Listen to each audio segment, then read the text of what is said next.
महोदय, मैं आपके संज्ञान में लाना चाहता हूँ कि स्वयं सहायता समूह एक क्रांतिकारी योजना है।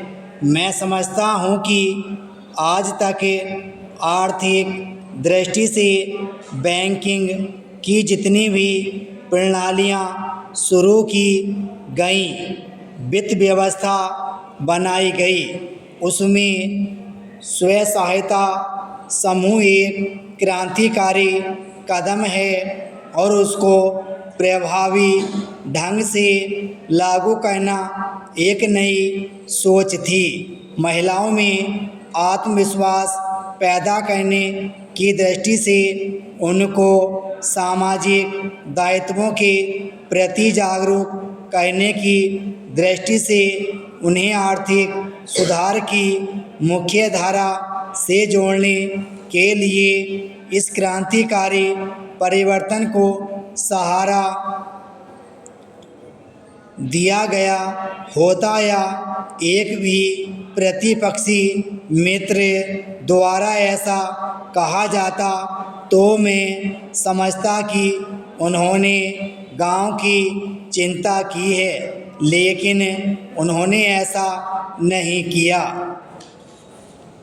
दूसरी बात यह है कि शहर से शहर जुड़े, गांवों से शहर जुड़े, एक शहर से दूसरे शहर तक जाने के रास्ते खुलें। यह अच्छी बात है, लेकिन मैं जिस क्षेत्र से चुनकर आता हूँ उस क्षेत्र में आज की तारीख में 350 गांव ऐसे हैं जहां जाने के लिए कच्चा पक्का कोई रास्ता नहीं है। जब लोगों को चलने का ही रास्ता नहीं होगा तो वह प्रगति कैसे करेंगे, और गांव प्रगति नहीं करेंगे तो देश प्रगति करेगा, यह कहना कठिन और गलत भी होगा। महोदय, गांवों की चिंता उपाध्यक्ष जी कर रहे थे, वह बड़ी अच्छी बात कर रहे थे और उनके ध्यान में प्रधानमंत्री ग्राम सड़क योजना के लाभ की बात थी। मैं उनको इसके लिए धन्यवाद देना चाहता हूँ।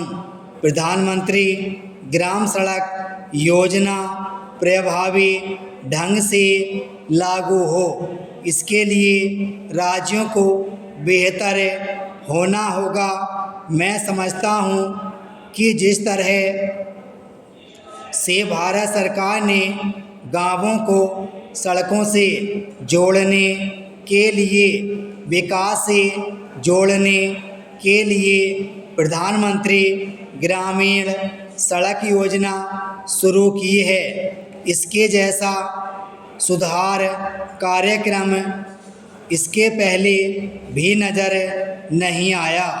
इसे प्रभावी बनाने की दृष्टि से जो काम किया जा रहा है, मैं समझता हूँ कि राज्यों को इसमें वह सहयोग देना चाहिए जिसकी अपेक्षा केंद्र उनसे कर रहा है।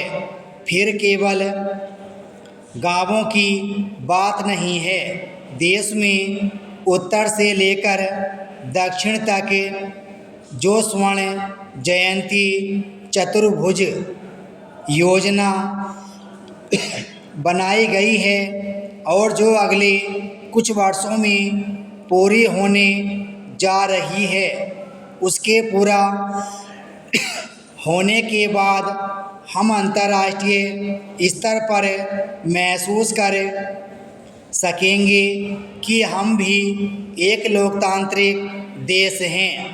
पहले जब हम देश के बाहर जाते थे और वहाँ की सड़कें देखते थे तो भारत में वह हमारे लिए सपना सा नज़र आता था। विराम स्टॉप।